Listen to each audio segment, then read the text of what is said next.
నుంచి మాట్లాడుతున్నాం సార్. మాకు 7-8 నెలల నుంచి నీళ్లు లేవు. మేము ఎట్లా మరి నల్ల బిల్లులు ఎట్లా చెల్లించాలి? మేము మరి మా పరిష్కారం ఏంది? నల్ల బిల్లు వస్తున్నాయి మీకు? నల్ల బిల్లులు వస్తున్నాయి. కడుతున్నా నేను అన్ని ఉన్నాయి. మాకు అన్ని ఉన్నప్పుడు నల్ల బిల్లులు ఎట్లా కట్టాలి? మా ఇంటి ట్యాక్స్ ఎట్లా కట్టాలి? నీళ్లు లేని మేము ఎట్లా సవించుకోవాలి? 6 months से पानी नहीं आ रहा, ना खारा पानी आ रहा, ना मीठा पानी आ रहा। और टैक्स की बिल के टाइम अगर टैक्स पे नहीं करे तो उसका पेनल्टी भी डालते हैं हम लोग को। 2% पेनल्टी भी है।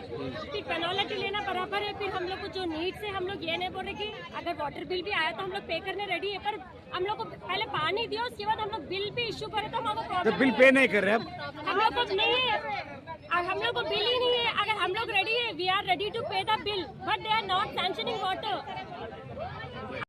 చాలా తీవ్రంగా అయ్యింది. ట్యాక్సీలు ఏమో బరాబర్ కట్టించుకుంటున్నారు. ట్యాక్సీ కట్టము. ఇప్పుడు మేము అడిగితే ఈడ ట్యాక్సీ మీరు ఎంత కడుతున్నారని మీరు వచ్చి అడుగుతున్నారు. మున్సిపల్ పోచారం పోండి అని మమ్మల్ని బెదిరిస్తున్నారు.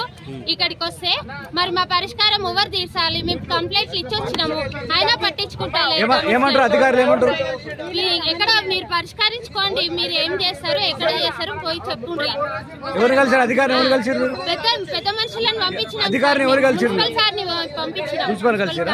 ఏమన్నారు వాళ్ళు? పట్టించుకుంటాము, ఆగండి అంటే ఎన్ని రోజులు ఆగుతాం సార్ మేము? ఆ నీళ్ళ సమస్య, చిన్న పిల్లలు ఉంటారు, పెద్ద మనుషులు ఉంటారు. ఆ బట్టలు విండిగా నీళ్లు బాత్రూమ్ లో పోసుకోనికి నీళ్ళు అట్లనే పెట్టుకుంటున్నాం మేము.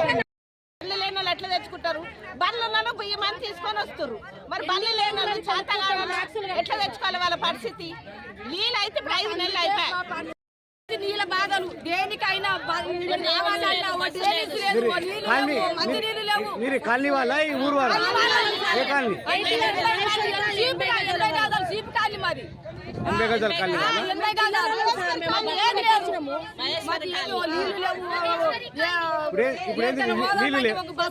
ఇప్పుడేంది మీ ప్రాబ్లం? ఏంది? నీళ్ళ ఎన్ని రోజుల నుంచి వస్తలేవు నీళ్ళు?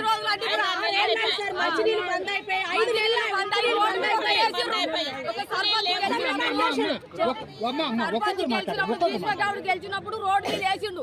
రోడ్డు మీద వేస్తే మేము మంచి 4 బిందెలు పట్టుకొని పోయినాం. ఇక 6 నుంచి కాతాం. ఇక ఇప్పుడు 6 పంచాయతీ అవుతుంది. ఎన్ని రోజులు నరకం.